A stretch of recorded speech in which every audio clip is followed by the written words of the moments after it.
Yes, ready, start.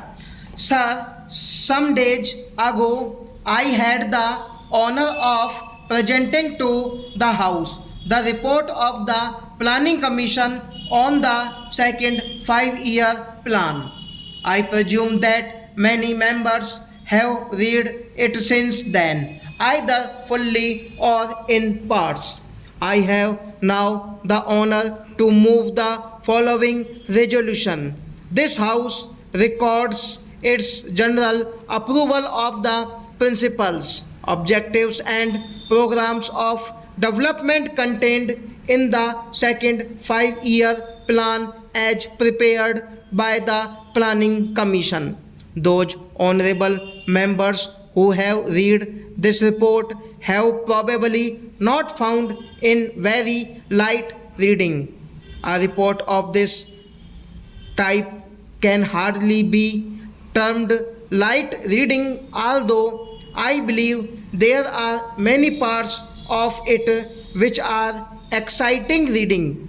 Few of us can say that we agree with every single word in this report and with every single proposal.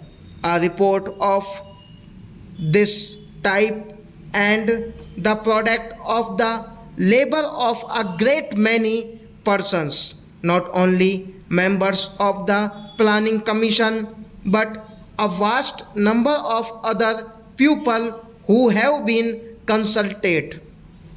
Among them are experts of our own country and of foreign countries and others representing various interests and professions in the country.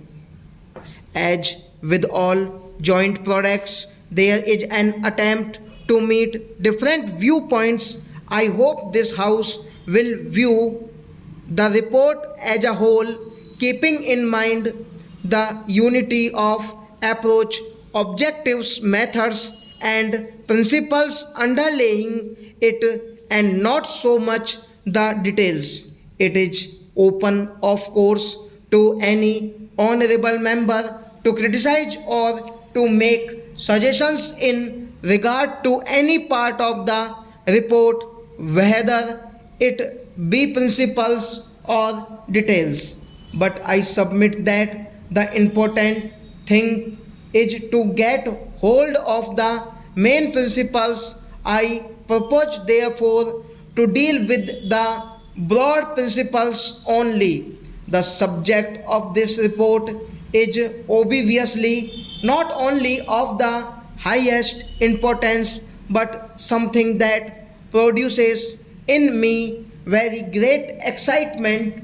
It is an exciting subject because it deals with the future of 360 millions of people.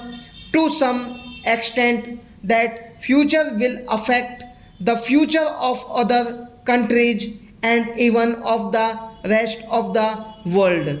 It therefore becomes an enthralling and exciting subject. We are engaged in the shaping of the future of India. Surely there could be few subjects more exciting than this. It is therefore with a sense of the burden of history that I face this problem. Stop.